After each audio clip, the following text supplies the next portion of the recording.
Hello and welcome everyone. This is the next episode of my quick custom variations guide for Mortal Kombat 11 Ultimate. And today we're taking a look at Jax.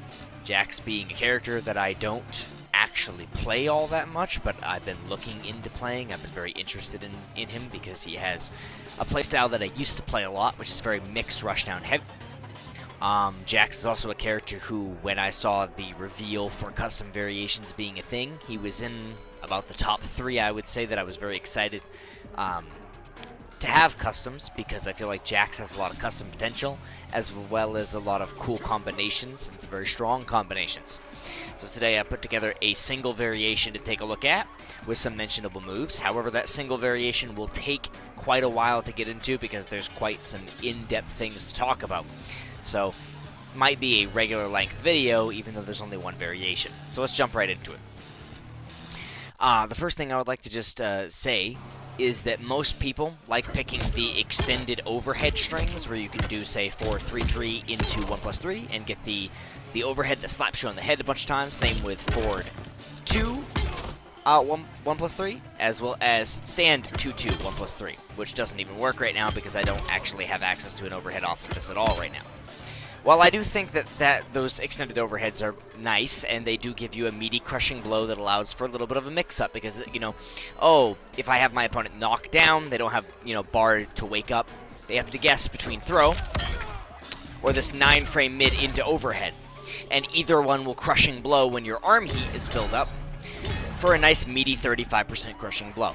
But I make the argument that this overhead crushing blow is actually useless, because you can only get it once and only off of a specific scenario, and you can still make the mid a 50-50 for 35% damage by simply making Jax have a launcher. So let's get into what moves I picked.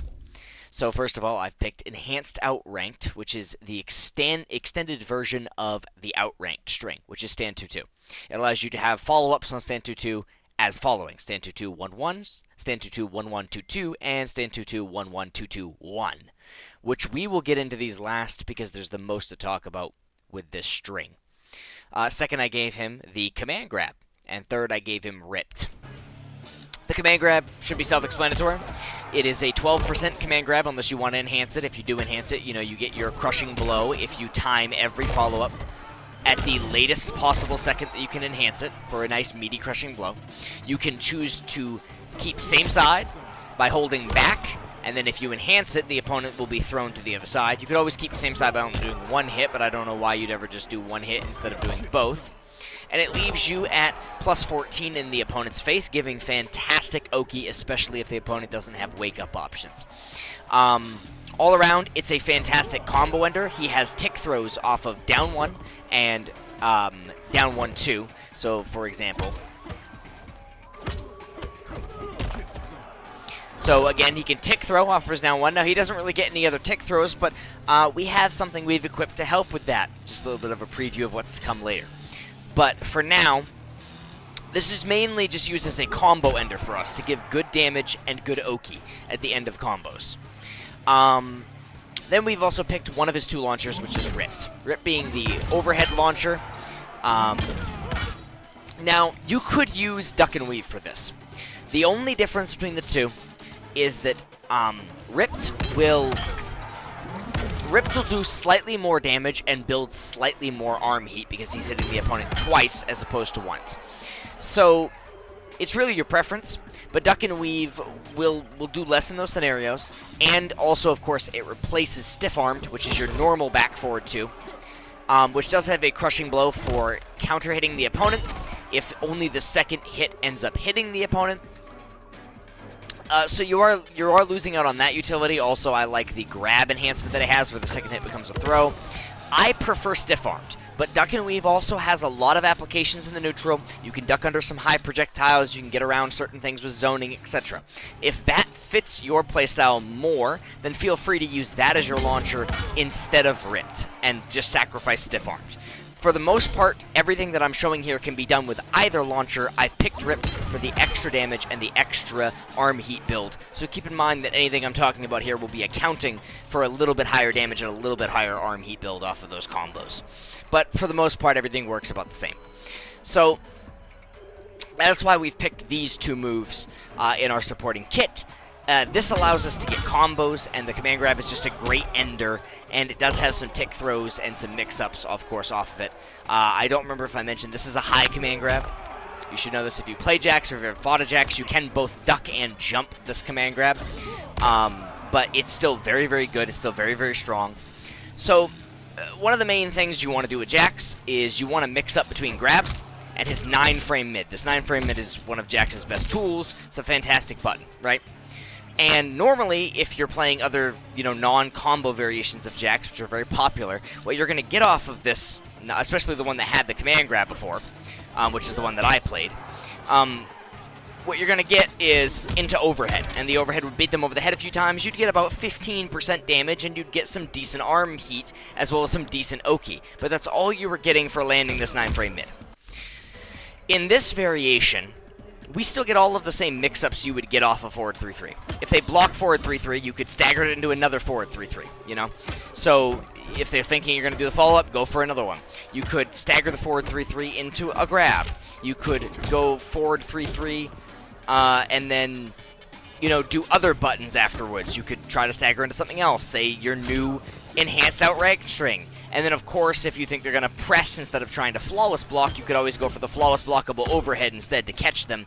And even though you're not doing all of the extra hits and you're taking less damage, you're still getting decent Oki and 12%. So you're plus 24 in their face. You're not building as much arm heat, you're not getting as much damage, but you still get a little bit of arm heat, about 1 hit's worth, of course. And you're also still getting 12% damage. So it's not the end of the world. You're safe off of the stagger unless they choose to press and you don't block afterwards, of course, something like that. And unless they flawless block the overhead, you're still safe. So again, you're not really...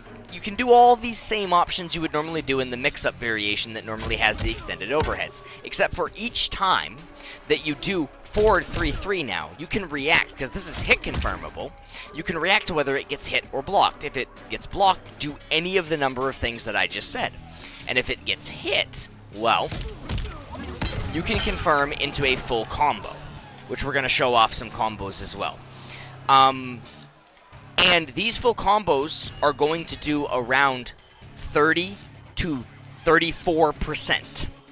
So you're eating off the same amount of damage with every hit confirm as you would be doing off of the crushing blow of the overhead in the other variation. So even though if you were to, say, pick a launcher and the enhanced overhead and do it in combos, there are actually some combos where you can build the arm heat in the combo and then end with the overhead and get the crushing blow in a combo and do 40%. That's true. And some people might want to play that way.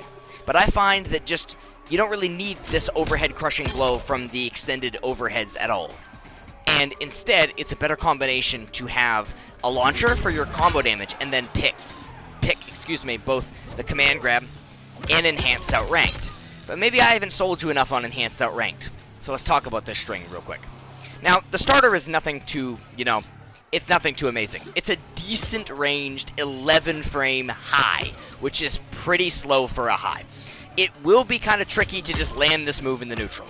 But whenever you can put pressure on your opponent and go for this string, it has a very fast mid follow-up that then leads into, with enhanced outranked, 2 additional mid follow-ups. And this is where enhanced outranked starts to get going. First of all, this is Jax's best combo starter now, because off of all 4 hits, this is his highest damage combo starter that can confirm into Ripped, and can generate a colloquial fuckload of arm heat in the process, again, which we will show off in just a second. In fact, let's take a look at some combos right now, because I want to take a look at the combos before we move on to some of the more technical command grabby stuff. So I'm going to play this. It's going to load a new match for some reason. I think I fucked with one of my variations. But I don't, doesn't take too much time. This is just a standard B&B off of forward 3-3. This is off of 2 down 1 2s. Let's play that one more time. So, again, this is just your standard B&B. You dash forward, you do 2 down 1 2s, and then you end in command grab, and you're getting plus 14 Oki, and you're doing 32% damage 1 bar. That's already fantastic.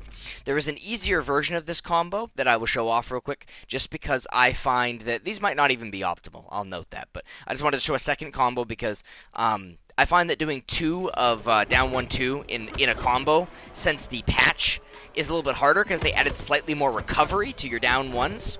So it's a little bit harder to get 2 of these in one combo for me. So if you have trouble like me, an easier combo would be dash forward into 1-2, then dash forward into down 1-2. It does the same damage. I just chose to keep him same side this time at the end of this combo. The 1-2 does the same damage as down 1-2. So as you can see, 32.4. So it doesn't matter. But, you know, whatever combo you choose to do, that's just your basic B&B. And then we get some saucy stuff. The enhanced outrange string, this string, builds enough arm heat so that you unlock dual missiles within a combo. So you can do something like this, where you build your arm heat up and then end in stand 4 into dual missiles, and that's 40% off of that crushing blow mid-screen. You obviously can get more damage in the corner using optimal combos. I'm not even sure that's optimal mid-screen. I just found that really quick. But you can build all of the arm heat you need from neutral off of this string to use missiles in a combo. And the same goes for a lot of things. For example, you can build, if you start with forward 3-3, you're not going to have enough arm heat at the end of the combo to go for your grab on Oki. Let's say you end in command grab, and on the Oki, you want to try to grab them into the crushing blow off of this grab. You won't have enough arm heat off of forward 3-3.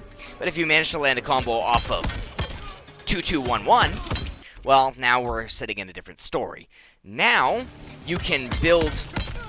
This does more damage and builds more arm heat, so we're getting 34% into...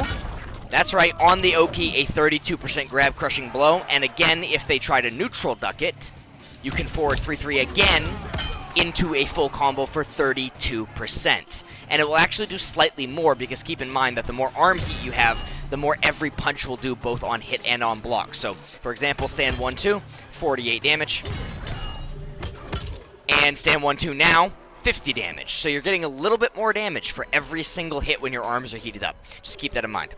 So, of course, they could do wake-up options, but then if you think they're going to wake up, you know, you could always flawless block the wake-up and get a combo. There's a bunch of mind games you can play.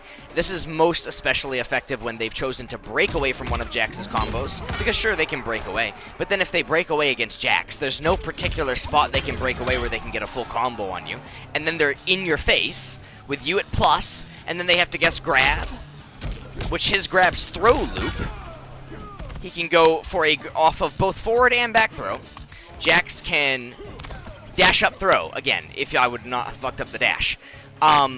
Or he could mid. So, it's very dangerous for them to be on the ground with no meter against Jax. I think this just reinforces Jax's 50-50 that he wants to play even more than the other variation did. Because now every mid that you're hitting is leading into a mix-up on block, right? And on hit, it's leading to damage. But it gets even better, because this string is godlike for more reasons. Oh, I'll drop in real fast. You also get unbreakable damage in this variation. The crushing blow requirement for heat missiles is to be in a combo of 6 hits or more, right? Well, if you were to do, say, this full string,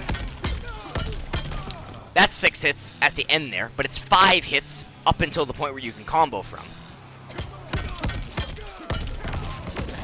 That is 31% unbreakable damage. Right there. If you manage to hit someone in the neutral with this, with no arm heat, this is with no arm heat, I currently have none built. If you hit someone in the neutral with this string, for whatever reason, you manage to land that hit confirm, the full string will confirm into the heat missile crushing blow for 31% unbreakable damage. Easy, free, unbreakable damage, if you need that, to win a round, to close out a game, etc. It's fantastic. This is a fantastic string. You can also, I should mention real quick, another problem that I have with Jax is your best standing punish is stand 1. 8 frames, not a 7 framer, but his 8 frame stand 1. In situations where you needed to punish something that was -9 or above, his stand 1 is what you need to go for. And all you could get off of stand 1 previously was stand 1 2-1, a good knockdown with 11% damage, or you could do stand 1-2, gotcha grab, and then do any permutation off that, like corner carry, a little bit of arm heat build, and 13% damage, etc. Whatever you wanted to do. However, now you have the option to stand 1 into Ripped. Funny enough, stand 1-2 doesn't combo into Ripped, as you can see here. But stand 1 does combo into Ripped, and then you can get all of your normal combos that you normally would off of that. Of course, earlier, you could also always end your B&Bs, I should mention this, in Gotcha Grab, if you want corner carry or the extra arm heat build from Gotcha, etc. Any of the things that I've mentioned, you can still do all of Jax's regular options off of them too, so this variation just has all the utilities you need. But now, finally, let's move on to talking more about this string, particularly this string on block. So, this string has a couple enders. Its normal ender is a -11, fully punishable on block overhead. It does have a good stagger, like I mentioned. On the 4th hit, it's only -3. So that can even lead to some situations where if the opponent's not ready, you could stop and grab. Or stop and press buttons again. Or, at the very least, just make yourself safe, sit and block, right? Now, the complementary to the unsafe overhead is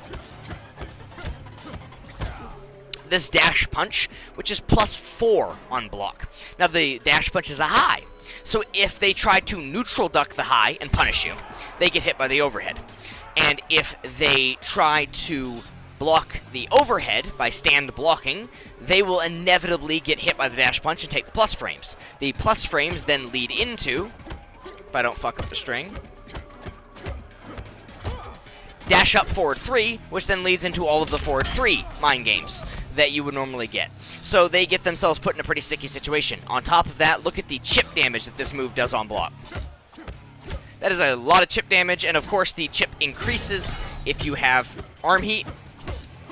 You're doing a massive amount of chip on block from them blocking this. But you might be like, okay, but plus frames into some pressure, which isn't even fully guaranteed. They could dash backwards. There's a few things they can do if you're not perfectly on time.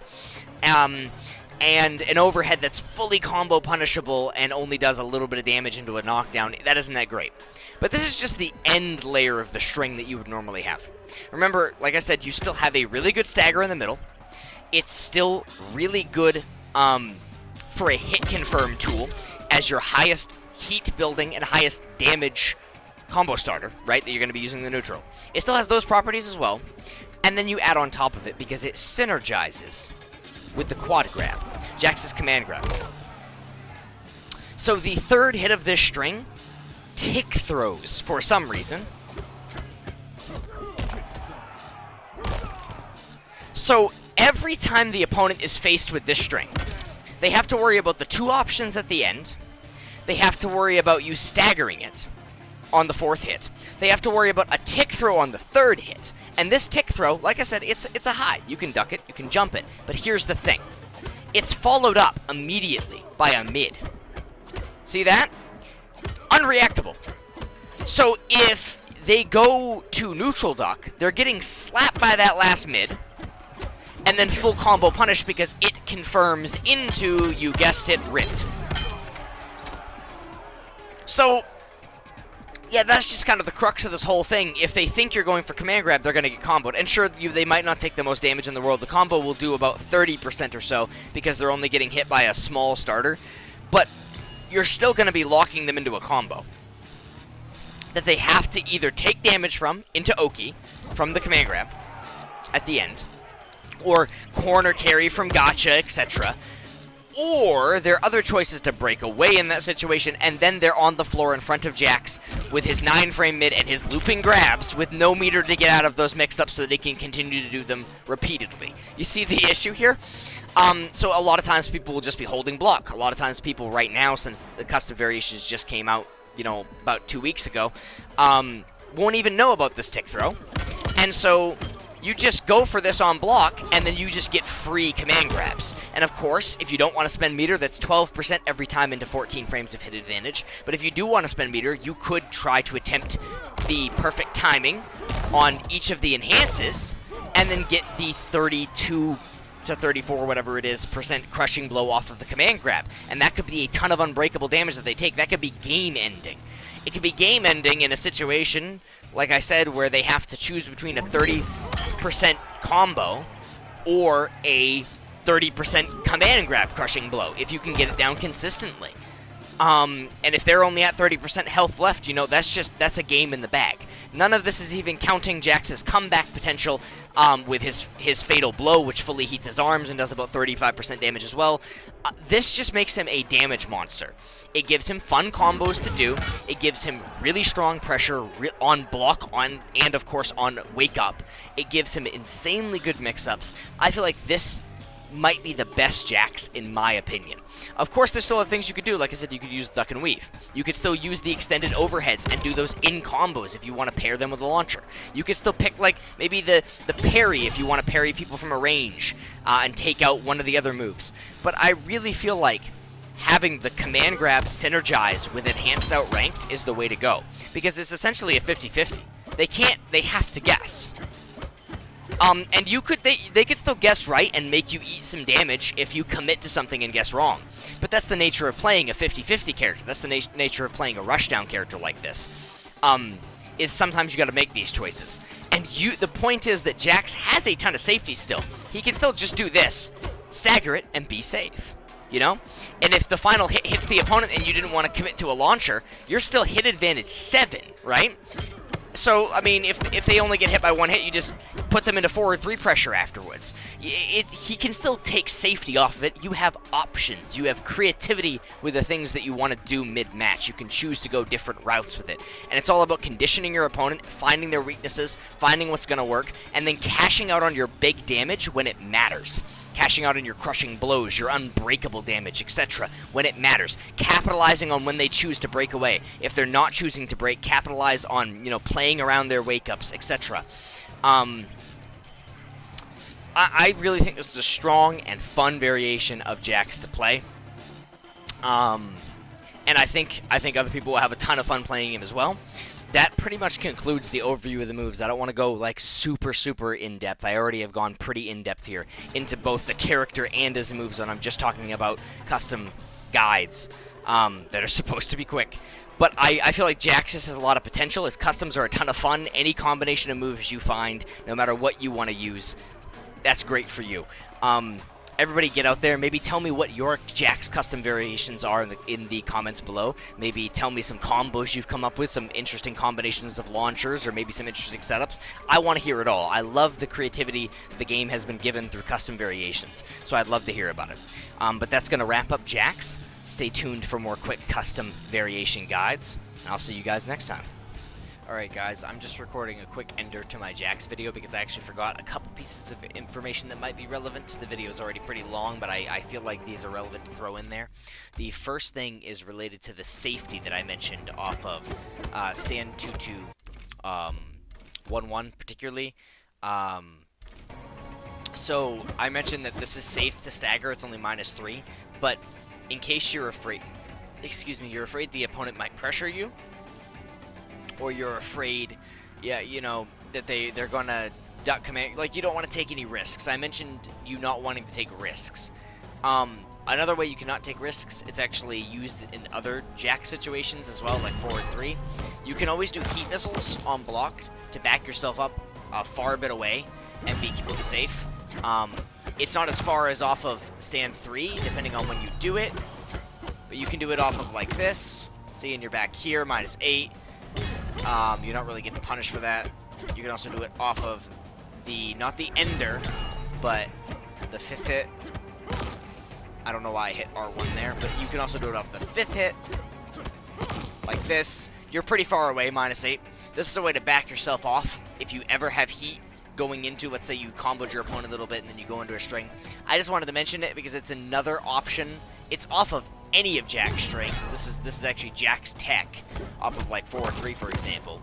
A lot of people use this to make themselves safe, but it's really good in this string because, again, Enhanced Outranked already has so many mind games surrounding it, and it does say that the projectile is a high.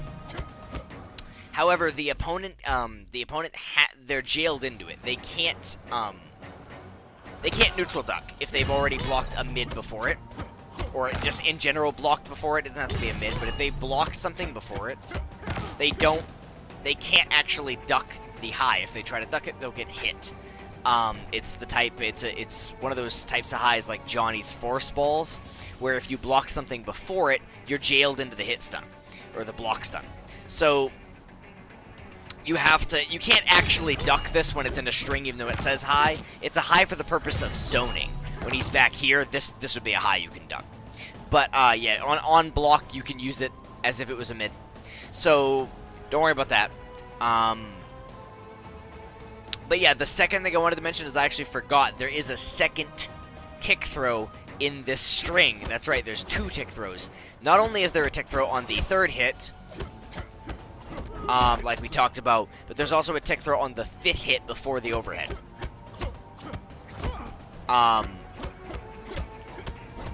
Like this. So yes, there are actually 2 tick throws in this string. So yeah, this is actually, again, it just adds like a million layers to the string. You have to keep them guessing constantly. If you let them block the whole string, and then they end up, you know, they're preparing themselves for the overhead load that comes at the end, or the, overhead or plus frames that comes at the end, you can just tick throw them right before that. So their brain is occupied with a million different thoughts. And if they have to think about the command grab, they have to think about that tick throw on the 5th hit. That takes brain power away from thinking about, you know, am I going to block the overhead or am I going to try to take the plus frames? And vice versa. So it's just about overwhelming the mental stack. This string has like 70 options off of it. I just wanted to throw that on the end of the video real quick. But now for real, I'm done. I'm out, you guys. I hope this helps somebody. Enjoy the rest of the videos.